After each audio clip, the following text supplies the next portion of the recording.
Hello dear students, I am back with another new lecture which is reproductive health. This one is the chapter 4, fourth chapter of the unit 6 of HS second year. Clear?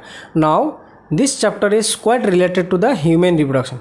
Now in this chapter we will discuss about the reproductive health, the problems and strategies related to the reproductive health, and what are the methods used to maintain the reproductive health or for the well-being of healthy reproductive life. Clear? Now in this one is the first lecture of this chapter. In this lecture I will discuss about the fourth topic. What are the four topic? These are reproductive health, first one. Second one is the problems and strategies. क्या क्या problem है reproductive health के साथ related, and what are the strategies to overcome all these problem. Then third one is the population explosion, how population is increasing day by day, and after the population explosion what are the consequences, मतलब what are the bad effect of population explosion or overpopulation. Clear? Let's start with the reproductive health first. Clear? तो reproductive health का मतलब क्या है? According to WHO, reproductive health means a total well-being in social, फिर से मैं repeat करूंगा. According to WHO, reproductive health means total wellbeing in physical, emotional, social and behavioural aspect in reproduction. ठीक है. And what is the meaning of this WHO?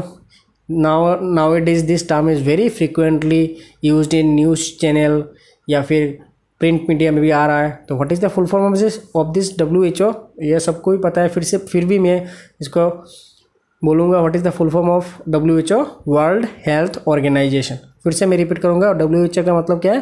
World Health Organization. तो World Health Organization के मुताबिक what is reproductive health? Reproductive health means total wellbeing, मतलब सब कुछ अच्छा होना चाहिए. किस किस फॉर्म में? फिजिकली अच्छा होना चाहिए, इमोशनली भी अच्छा होना चाहिए, social and behavioural aspect in reproduction. ठीक है, is called as reproductive health. In simple word, अगर यही डेफिनेशन का अगर हम लोग सिंपली डिफाइन करेंगे, what is reproductive health? It refers to healthy reproductive organ and normal function. वो सेकंड पॉइंट में मैंने लिखा है. देखो, the term simply refers to healthy reproductive organ. Reproductive organ अच्छा होना चाहिए, मतलब हेल्दी होना चाहिए without any abnormality, plus all this reproductive organ should be present और फंक्शन नॉर्मली. ठीक है, इसी को हम लोग बोलते हैं रिप्रोडक्टिव हेल्थ. तो ये तो हो गया according to the WHO what is the reproductive health and according to the simple term. ठीक है. नाउ इससे क्या होता है? देखो, देयरफॉर थर्ड पॉइंट में मैंने लिखा है. देखो, what is the reproductively healthy life? Therefore A society with people, एक सोसाइटी में जो लोग होगा, ए society with people having physically and functionally normal reproductive organ and normal emotional and behavioral interaction among them in all sex related aspect might be called as reproductively healthy. ठीक है. तो ये term क्या है? reproductively healthy का मतलब क्या है? what is the meaning of reproductively healthy? तो यहाँ पे डेफिनेशन क्या लिखा गया? देखो, ए सोसाइटी विथ पीपल, एक सोसाइटी में जो लोग होगा उनमें क्या होना चाहिए? There should be physically and functionally, they should have physically and functionally normal reproductive organ and normal emotional and behavioral interaction. ठीक है, इमोशनल एंड बिहेवियरल जो इंटरेक्शन होगा वो भी नॉर्मल होना चाहिए among themselves in all sex related aspect. ठीक है, और related to the sex might be called as reproductively healthy. ठीक है, तो यहाँ पे दो टर्म मिल गए हम लोगों को. What are the two terms? One is reproductive health and another one is reproductively healthy. ठीक है. नाउ ये तो हो गया introduction about the reproductive health. नीचे मैंने देखो एक बॉक्स के अंदर डाला है, why it is necessary to maintain reproductive health and what are the methods taken up to achieve it. ठीक है, क्योंकि ये मैंने यहाँ पे क्यों डाला है? क्योंकि ये जो पूरा जो चैप्टर है इसी के ऊपर बेस्ड है. हम लोगों को क्यों रिप्रोडक्टिव हेल्थ मेंटेन करना चाहिए एंड कैसे हम लोग मेंटेन कर सकते हैं to for a healthy reproductive life of an individual, and what are the methods are used to achieve this type of healthy reproductive function या फिर healthy reproductive life. ठीक है, तो इन नेक्स्ट धीरे धीरे हम लोग जितना इस लेक्चर को डिस्कस करते जाएंगे अबाउट दिस चैप्टर, हम लोगों का हर एक स्टेज में कहीं ना कहीं जाके ये जो मैंने जो पॉइंट उठाया, necessary to maintain reproductive health and what are the methods, सब कुछ हम लोगों को धीरे धीरे करके इसका आंसर मिल जाएगा, why it is necessary and how to achieve it. ठीक है, तो यहाँ पे अगर देखो सेकंड स्लाइड में मैंने क्या दिया है, देखो the second content of the chapter topic मतलब lecture which is the problems and strategies of reproductive health. मतलब रिप्रोडक्टिव हेल्थ के साथ क्या क्या प्रॉब्लम्स है। तो प्रॉब्लम में अगर देखो क्या क्या आता है, देखो मैंने पॉइंट वाइज दिया है। तो फर्स्ट जो problem related to the reproductive health is the over population. ठीक है, this one is the one of the important भी बोल सकते हैं या फिर one of the biggest problem in India. ठीक है, most of this problems are found in India because in India the over population is quite increasing. ठीक है, यहाँ पे अगर देखो इंडिया में पॉपुलेशन बहुत जल्द क्या हो रहा है, बढ़ रहा है। तो what is the reason behind this over population, या फिर हम लोगों को जानना होगा व्हाट इज़ ओवर पॉपुलेशन। ठीक है, ओवर पॉपुलेशन का मतलब क्या है, यहाँ पे शायद मैंने नहीं दिया है। तो व्हाट इज़ ओवर पॉपुलेशन, अगर कोई एक पर्टिकुलर एरिया में number of individuals rapidly increase होता है in a given time period, then this condition is called as overpopulation। ठीक है, and overpopulation is directly connected with reproductive health। ये कैसे डायरेक्टली कनेक्टेड होता है रिप्रोडक्टिव हेल्थ, हम लोग जितना इस चैप्टर को पढ़ेंगे उसका मतलब हम लोगों को समझ में आ जाएगा how this over population is related to the reproductive health. ठीक है, तो one first the biggest problem is the over population which is related to the reproductive health। second जो problem है which is early marriage, this one is the another reason for overpopulation, at the same time it is also related to reproductive health। ठीक है, and early marriage जो है in India अगर देखो, India में early marriage का जो वो स्केल जो है बहुत छोटा रखा गया है। जैसे इन अगर early marriage होता है in according to the laws of government of India, यहाँ पे क्या है, ये फीमेल का जो मैरिजेबल एज होगा वो कितना होगा, ओनली 18 ईयर्स, एंड मेल का मैरिजेबल जो एज है ओनली 21 ईयर्स। मतलब हम लोग इसको बोल सकते हैं बहुत अर्ली मैरिज हो गया। ठीक है, तो ये जो अर्ली मैरिज है, this early marriage is one of the biggest problem related to the reproductive health, क्योंकि उसका बहुत सारा कॉन्सिक्वेंसेस होता है related to the early marriage. ठीक है, एंड उसका और एक जो कॉन्सिक्वेंस है which is the over population. तभी यहाँ पे हम लोगों को समझना होगा कि what is early marriage. Early marriage अगर देखो, children often get married after attaining puberty. ठीक है, this one is the main problem, children get married after attaining puberty. मतलब यहाँ पे क्या बोला जा रहा है, whenever a particular male and female attaining the sexual maturity या फिर adolescence, when they enter into the adolescence they get married, and this condition is regarded as early marriage. मतलब इन इंडिया में ये बहुत common है, whenever a particular male and female attaining the sexual maturity और enter into the adolescence they get married, and this condition is called as early marriage. And ये जो early marriage है, this early marriage is related to the over population also in India. तो it create different types of problems related to the reproductive health. Third जो problem है which is the lack of education. Lack of education जैसे sex education जो है is also a problem related to the reproductive health. ये भी बहुत one of the biggest problem which are related to reproductive health, क्योंकि हम लोगों का इंडियन सोसाइटी जो है इट इज़ क्वाइट कंजर्वेटिव। ठीक है, तो sex education is neglected by different communities. ठीक है, तो उससे क्या होता है, बहुत सारा मिसकॉन्सेप्शन या फिर जो मिथ जो होता है related to the reproductive life वो किसी को समझ में नहीं आता। प्लस इससे क्या होता है, बहुत सारा मिस्टेक्स या फिर बहुत सारा प्रॉब्लम एराइज हो सकता है, and that is why this lack of education is also regarded as one of the biggest problem in reproductive health. And the fourth जो प्रॉब्लम है which is the STDs. STDs का मतलब यहाँ पे मैंने लिखा है, देखो सेक्सुअली ट्रांसमिटेड डिजीजेस।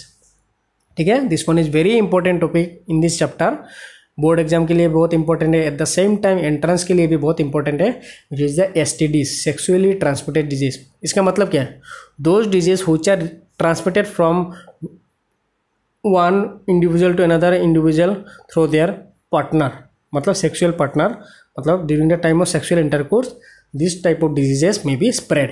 ठीक है, and these diseases are known as STDs, sexually transmitted disease. मतलब इसका जो टर्म जो है, टर्म से समझ में आता है what is the disease, sexually transmitted disease. ठीक है, तो यहाँ पे भी देखो क्या लिखा है, देखो due to lack of knowledge about reproductive organs most of the individuals are easily infected by sexually transmitted disease. ठीक है, इसका मेन प्रॉब्लम क्या है, देखो लैक ऑफ एजुकेशन या फिर लैक ऑफ नॉलेज भी बोल सकते हैं। इससे क्या होता है, बहुत सारा जो कंडीशन होता है उसमें क्या हो जाता है, सेक्सुअली ट्रांसमिटेड डिजीज जो होता है वो इजीली स्प्रेड होता है from one person to the another person. And ये क्यों हो रहा है, due to the lack of knowledge about the reproductive organs of the individuals. ठीक है, तो ये नॉलेज ना होने की वजह से ये जो एसटीडीज है जल्दी स्प्रेड होता है from one person to another person. Like जैसे द मोस्ट कॉमन एसटीडी अगर हम लोग ले ले which is the HIV, which is transfer from infected person to the healthy person. ठीक है, तो ये हो गया कुछ प्रॉब्लम। क्या क्या है, देखो ओवर पॉपुलेशन, एक तो है early marriage, lack of education and STDs. ठीक है, तो यहाँ पे अगर देखो अर्ली मैरिज के साथ क्या क्या कॉन्सिक्वेंसेस, ओवर पॉपुलेशन से क्या हो सकता है, द हेल्दी लाइफस्टाइल बिगड़ सकता है, तो जो घूम फिर के या फिर डायरेक्टली और indirectly affecting the reproductive health. Early marriage के भी केस में यही होता है। अर्ली मैरिज से क्या होता है, एक तो मदर एंड फिटस का रिस्क बहुत हाई होता है, plus the chances of having several number of offspring in their life span, जिससे घूम फिर के क्या हो रहा है, देखो over population and lack of education. Education अगर ठीक से नहीं होगा तो इससे क्या होगा, अर्ली मैरिज जैसा कंडीशन या फिर एसटीडी, मतलब क्या है, सेक्सुअली ट्रांसमिटेड जैसा जो डिजीज़ जो है, जो हम लोगों को समझ में नहीं आएगा कैसे स्प्रेड हो रहा है, what is the reason behind all this type of problem. ठीक है, तो ये हो गया 4 different problems related to reproductive health. And the another one is the another problem अगर देखो यहाँ पे which is the maternal mortality rate, MMR। मतलब मैटरनल मोर्टेलिटी रेट का मतलब क्या है, यहाँ पे मैटरनल मतलब मदर का जो मोर्टेलिटी रेट है, मतलब प्रेग्नेंट फीमेल का mortality rate, and infant mortality rate IMR। ठीक है, इन्फेंट मोर्टेलिटी, एक बच्चे का जो मोर्टेलिटी रेट, मोर्टेलिटी का मतलब मरने का जो रेट है। ठीक है, ये भी एक बड़ा प्रॉब्लम है। यहाँ पे देखो these are another problem related to the health care of mother and which generally occurs due to early marriage and lack of knowledge. Health care of not only the mother, also related to the IMR, मतलब infant mortality rate क्या, क्योंकि यहाँ पे दोनों related कैसे हुआ, if the mother is healthy the infant will also be healthy। अगर दोनों में मदर के हेल्थ प्रॉब्लम होता है तो घूम फिर के किस में आके इफेक्ट होगा इन्फेंट के केस में। तो this one is the another big problem related to the reproductive health, और इसका मेन रीजन क्या है, early marriage and lack of knowledge. ठीक है, तो these are the problem related to the reproductive health. Now how to overcome all this odds या फिर problems. ठीक है, तो ओवरकम करने के लिए क्या होगा, बहुत सारा स्ट्रेटेजीज हम लोग को डेवलप करना होता है टू ओवरकम दिस प्रॉब्लम। तो स्ट्रेटेजीज अगर देखो बहुत सारा स्ट्रेटेजीज है जो हम लोग यूज़ कर सकते हैं टू ओवरकम दिस प्रॉब्लम। तो फर्स्ट मैंने यहाँ पे क्या लिखा है, देखो there are several strategies are applied to achieve total reproductive health.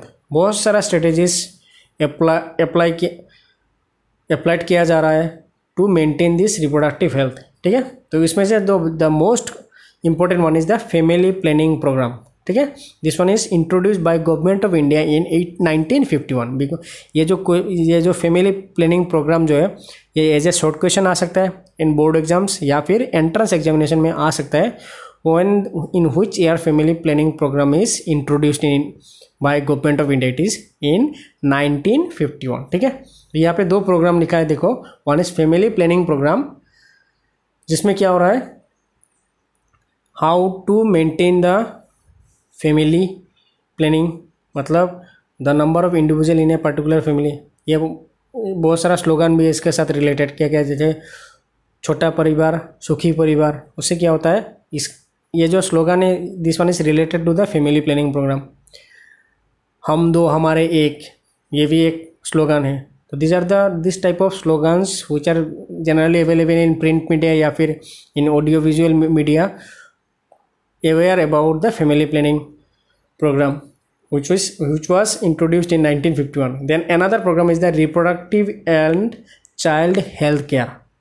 It is commonly known as RCH program, reproductive and child health care. मतलब रिप्रोडक्टिव हेल्थ भी मेंटेन करना है, एट द सेम टाइम जो चाइल्ड का भी health care maintain करना होता है. And this program is called as RCH. तो इससे क्या हो रहा है, देखो ये दोनों से क्या हो रहा है, एक तो ओवर पॉपुलेशन के साथ इसका रिलेशन है, प्लस रिप्रोडक्टिव हेल्थ के साथ, at the same time health of a newborn baby. ठीक है, तो this two program is very important program which was introduced by government of India. One is family planning program and another one is reproductive and child health care program. These are the two main strategies. ठीक है, second जो strategy है यहाँ पे क्या है, audio visual and print media.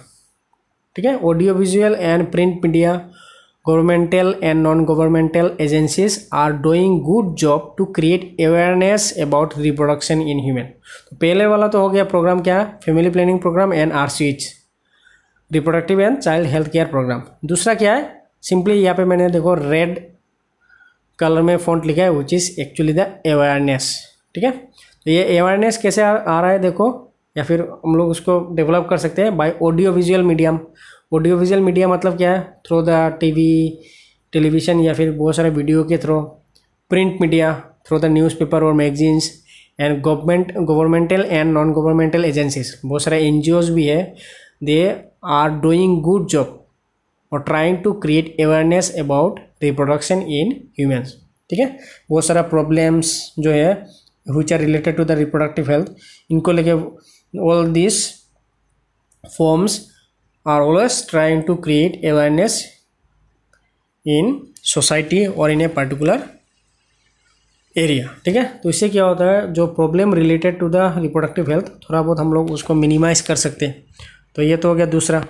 Third strategy is sex education in school also should be introduced, जो हम लोग के इंडिया में बहुत कम है, जिससे बहुत सारा प्रॉब्लम होता है. ठीक है, तो what is sex education in school also should be introduced and to provide right information about myth and misconceptions about sex related aspect, जो हम लोग के कंट्री में बहुत कम है. सेक्स एजुकेशन में हम लोग को क्या करना चाहिए, हर एक इंडिविजुअल को नॉलेज प्रोवाइड कर सकते हैं about the myth and misconceptions about the sex related aspect. तो उससे क्या होगा, बहुत सारा डिजीज या फिर बहुत सारा प्रॉब्लम जो है विच आर रिलेटेड या फिर associated with the reproductive health, उसको हम लोग मिनिमाइज कर सकते हैं. ये हुआ थर्ड स्ट्रेटेजी. फोर्थ स्ट्रेटेजी क्या है, proper knowledge about the reproductive organ. मतलब यहाँ पे सिंपली हम लोग बोल सकते हैं नॉलेज. ठीक है, तो proper knowledge about reproductive organs, adolescence, safe sexual practices and sexually transmitted diseases would help to attain healthy reproductive life. यहाँ पे क्या क्या है देखो, हम लोग को नॉलेज होना चाहिए about the reproductive organs first. Second, adolescence, मतलब व्हेन ए पर्टिकुलर मेल और female individual enter into the sexual maturity या फिर puberty, how to maintain their this sexual maturity या फिर adolescence. Safe sexual inter practices, safe sexual practices का मतलब क्या है, sexual practices, safe sexual practice मतलब जिससे कोई डिजीज ट्रांसमिट ना हो, एट द सेम टाइम जिससे बर्थ कंट्रोल भी हो, plus knowledge about the sexually transmitted diseases, कौन कौन सा डिजीज कैसे और कहाँ से ट्रांसमिट हो सकता है from one individual to another individual. All this problems जो है उसके बारे में हम लोग को एक प्रॉपर नॉलेज होना चाहिए टू मेंटेन या फिर attain the healthy reproductive life. ठीक है, ये हुआ और एक स्ट्रेटेजी.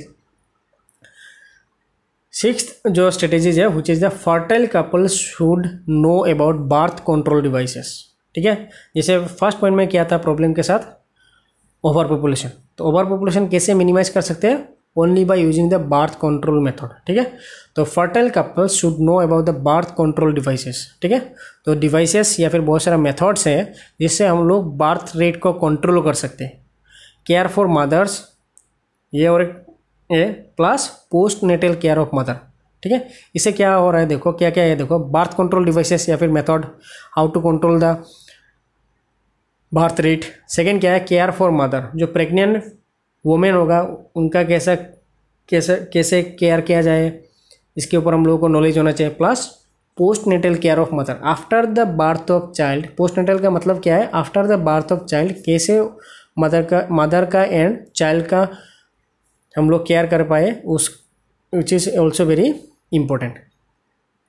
ठीक है, तो this one is important. And then the last one is research related to reproductive health should be supported. ठीक है, research related to reproductive health should be supported and encourage to develop new methods for betterment of reproductive life. बहुत सारा research जो है which are related to reproductive health, जैसे to prevent STDs या फिर बहुत सारा बर्थ कंट्रोल मेथड। ठीक है, all this research related to the reproductive health should be encouraged to develop new methods for the betterment of reproductive life. So these are the problems and the strategies which are related to the reproductive health. There is another strategy is the amniocentesis which is very important. Board exam के लिए बहुत important है, at the same time it is very important for entrance examination. अभी यहाँ पे देखो amniocentesis का मतलब क्या है, व्हाट इज एमनियोसेंटेसिस।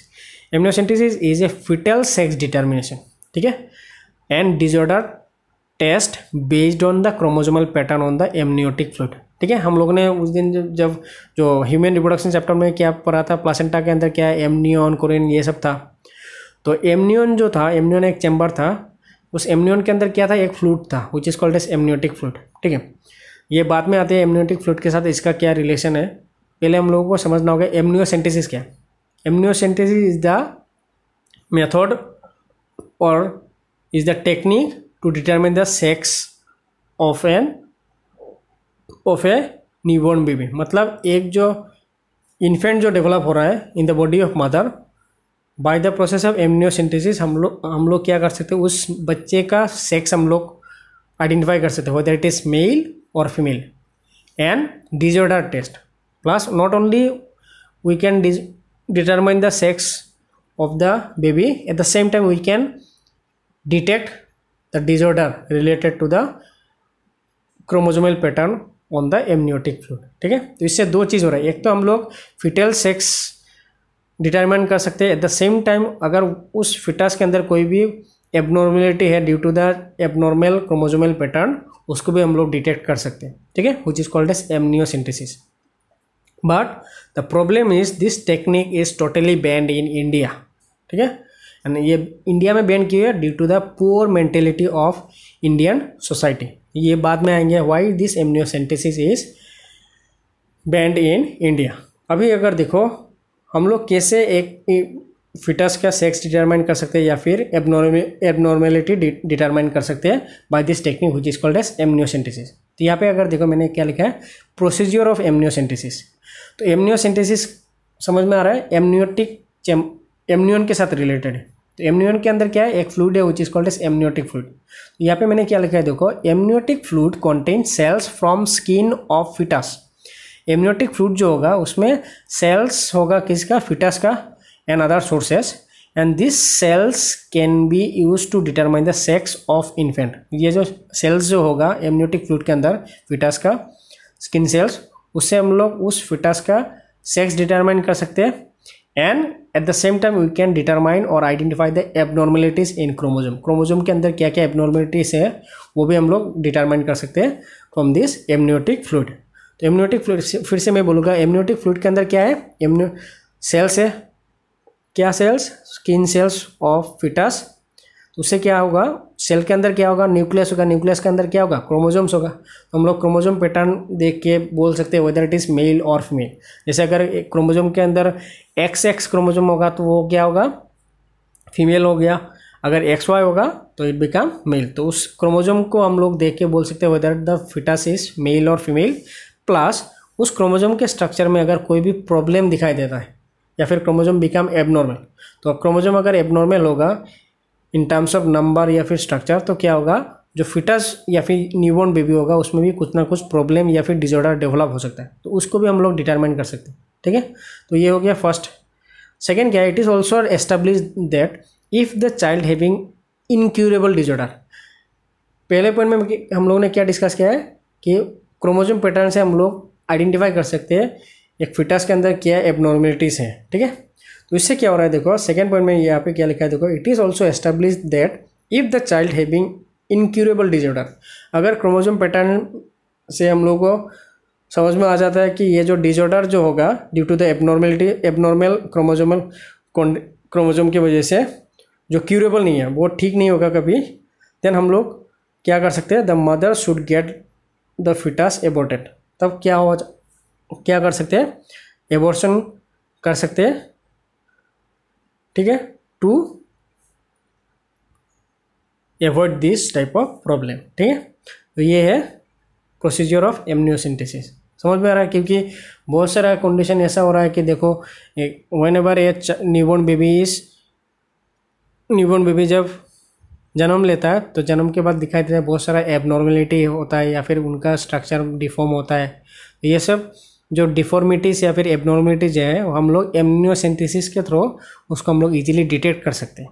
ठीक है, तो अगर डिटेक्ट हो गया, अगर कोई भी एबनॉर्मल डिजीज़ या फिर डिजॉर्डर अगर डिटेक्ट हो भी गया, अगर ये जो डिजॉर्डर है अगर वो क्यूरेबल मतलब बाद में ये अगर कभी ठीक भी नहीं होगा, तब हम लोग क्या कर सकते हैं, doctor use to suggest for abortion of the foetus. तो उससे क्या होगा, mother is also emotionally happy, at the same time the abnormal child is not able to birth of abnormal child is also prevented. तो उससे क्या होगा, हम लोग दिस टाइप ऑफ एबनॉर्मेलिटी जो है उसको हम लोग एवॉइड कर सकते हैं। ठीक है, अभी प्रोसीजर ऑफ एमनियोसिंथेसिस कैसे किया जाता है, देखो यहाँ पे एनिमेशन से समझो, मतलब वो अगर देखो यहाँ पे क्या दिखाई दे रहा है, एमनियोटिक फ्लूइड। मेरा जो पॉइंट आउट क्या है, देखो एरो में क्या दिखाई दे रहा है, एमनियोटिक फ्लूइड। एमनियोटिक फ्लूइड के अंदर देखो बहुत सारे राउंडेड स्ट्रक्चर दिखाई दे रहा है, which is cells shed by, देखो क्या लिखा है, cells shed by growing foetus. मतलब एमनियोटिक फ्लूइड के अंदर बहुत सारा सेल्स है, ठीक है, shed by the growing foetus. अभी क्या हो रहा है, देखो syringe with needle withdraws a small amount of fluid and cells. ठीक है, syringe with the help of syringe हम लोग क्या करेंगे, एमनियन के अंदर से एमनियोटिक फ्लूइड को निकालेंगे एलोंग विद द सेल्स। ठीक है, एंड जब ये सेल्स निकाल लेंगे हम लोग, and by using this cells we can easily examine और detect the disorder at the same time sex of the fetus. So this is the procedure which is called as amniocentesis. Now अभी आते हैं why amniocentesis is totally banned in India. बहुत सारा develop country में it is legal, but India में legal क्यों नहीं है, only because of the poor mentality of Indian society. Generally India में क्या होता है, देखो बहुत सारा जब सेक्स डिटरमाइन कर लेते हैं, whenever they found the baby is female, तब क्या कर लेते हैं, due to this poor mentality of the society they get fetus is aborted. जो अगर फीमेल हो गया तो दे गो फॉर एबॉर्शन। तो जो भ्रूण जो होगा वो क्या कर देते हैं, नष्ट कर देते हैं। तो उससे क्या होगा, फीमेल पॉपुलेशन जो है पॉपुलेशन में कम होगा। ठीक है, क्योंकि इंडियन सोसाइटी में मेलनेस या फिर मेल के ऊपर ज़्यादा डिपेंडेंट है। तो this type of pore mentality की वजह से इंडिया में ये बैन किया गया है। अगर इंडिया में अगर कोई भी डॉक्टर या फिर कोई भी इंडिविजुअल इन्वॉल्व इन एमनियोसिंथेसिस, अगर वो किसी को पता चलता है, it is a offensive case होगा against the rule of against the government rule. ठीक है, that is why amniocentesis is banned in India, क्योंकि इससे क्या होता है, सेक्स डिटरमाइन कर लेते हैं। इंडिया में क्या हो रहा है, देखो यहाँ पे they are not use to determine the abnormality of the foetus, they use to determine the sex, and after whenever they know the foetus is baby then they go for abortion. ठीक है, तो ये जो पोर mentality है जिसकी वजह से India में ये जो एमनियोसिंथेसिस का जो मेथड जो है या फिर टेक्निक जो है उसको बैन किया गया। But it is A one of the most unique technique या फिर बहुत अच्छा टेक्निक बोल सकते हैं in terms of detection of abnormalities in infant. ठीक है, but the problem is in India it is band. ठीक है, नाउ ये तो हो गया प्रॉब्लम्स एंड स्ट्रेटेजीज। नाउ हम लोग स्टार्ट करेंगे पॉपुलेशन एक्सप्रेशन। ठीक है, तो व्हाट इज पॉपुलेशन एक्सप्रेशन, अगर देखो population is defined as total number of individual of a species present in a particular area at a given time. ठीक है। पॉपुलेशन का मतलब क्या है? Population is defined as total number of individual species present in a particular area at a given time, ठीक है। एक particular area में एक पर्टिकुलर स्पीसीज का कितना टोटल नंबर ऑफ इंडिविजुअल्स होगा उसको हम लोग बोलेंगे पॉपुलेशन। अभी यहाँ पे अगर देखो पॉपुलेशन एक्सप्लोशन का मतलब क्या है? The rapid increase in population in short period of time is called as population explosion, ठीक है। कम टाइम के अंदर अगर पॉपुलेशन का जो the rate of increasing rate of population अगर कम टाइम में बहुत ज़्यादा हो रहा है, then this type of condition is called as population explosion. The rapid increase in population in short period of time is called population explosion, ठीक है। Now the branch of science which study with the human population which is called as demography. What is demography? Scientific study of human population which is called as demography. ये जो term है बहुत बार entrance examination में आ चुका है, that is Y demography को अच्छे से देख लेना। What is demography? Scientific study of human population, ठीक है। तो ये हो गया population explosion and the demography. अभी what are the reason behind this population explosion? Reasons of population explosion, क्या क्या रीजन है? देखो बहुत सारे रीजन है। First one is decline in maternal mortality rate and infant mortality rate. Nowadays due to the advancement in medical sciences, maternal mortality rate मतलब mother and fetus का जो मरने का जो चांसेस है वो बहुत कम हो रहा है। तो उससे क्या हो रहा है? Mother is also able to survive, at the same time infant is also survive. तो उससे क्या हो रहा है? पॉपुलेशन इंक्रीज हो रहा है। दूसरा, decrease in mortality rate of people in reproductive age, ठीक है। जो इंडिया में जो रिप्रोडक्टिव एज ग्रुप का जो इंडिविजुअल्स है उनका मोर्टिलिटी रेट भी बहुत कम है। तो जो रिप्रोडक्टिव एज ग्रुप का मोर्टिलिटी रेट अगर कम होगा तो क्या होगा? In future this reproductive age group use to produce their offspring. तो उससे क्या होगा? The number of individual also increase. Then third one is early marriage is also the factor of population explosion. ये तो पहले भी मैंने डिस्कस कर लिया।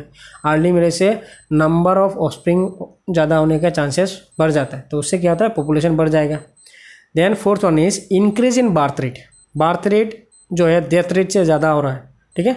ये भी और एक रीजन हो सकता है। तो increase in birth rate and child care programs leads to population explosion.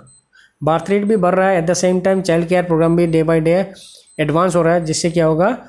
क्या हो रहा है? देखो चाइल्ड का मोर्टिलिटी रेट जो है एक तो कम हो रहा है, plus eight the same time birth rate जो है वो भी ज़्यादा है, तो उससे पॉपुलेशन एक्सप्लोशन हो सकता है।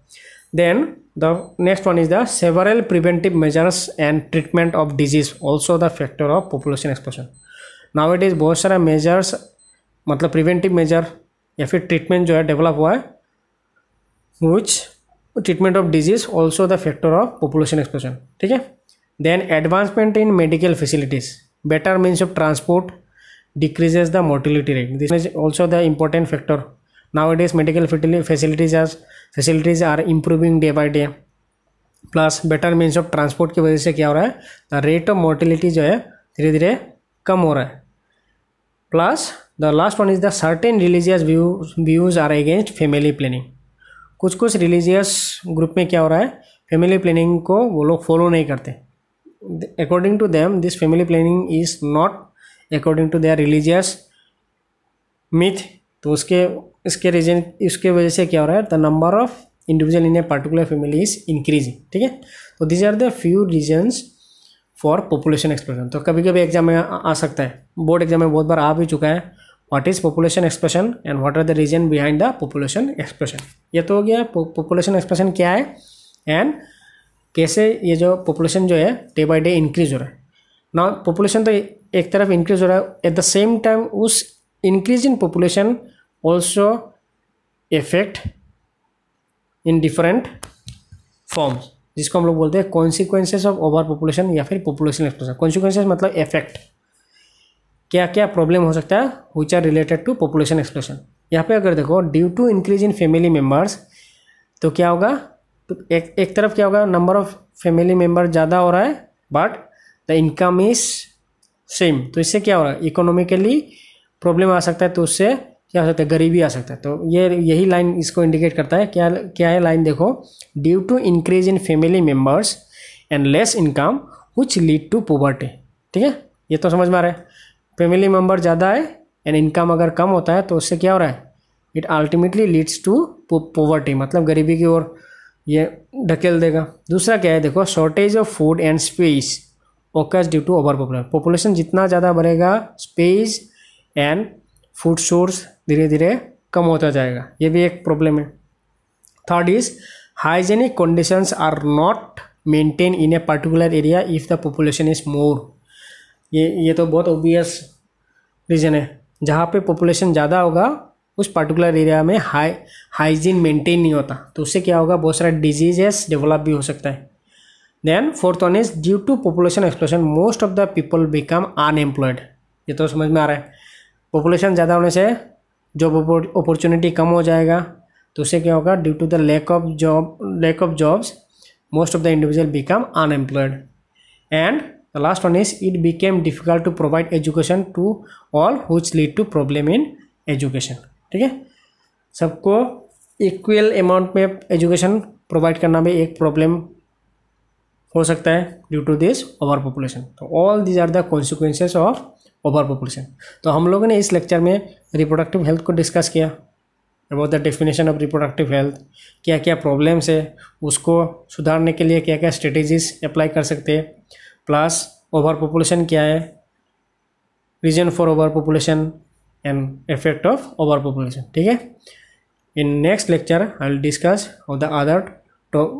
About the topic of how to control the over population, मतलब बर्थ कंट्रोल मेथड के ऊपर हम लोग डिस्कस करेंगे. ठीक है, for now up to this is my lecture.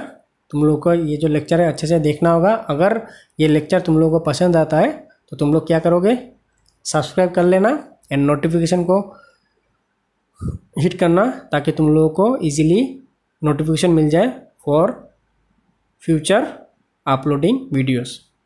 Thank you for watching and अच्छे से पढ़ना. Be safe, stay at home.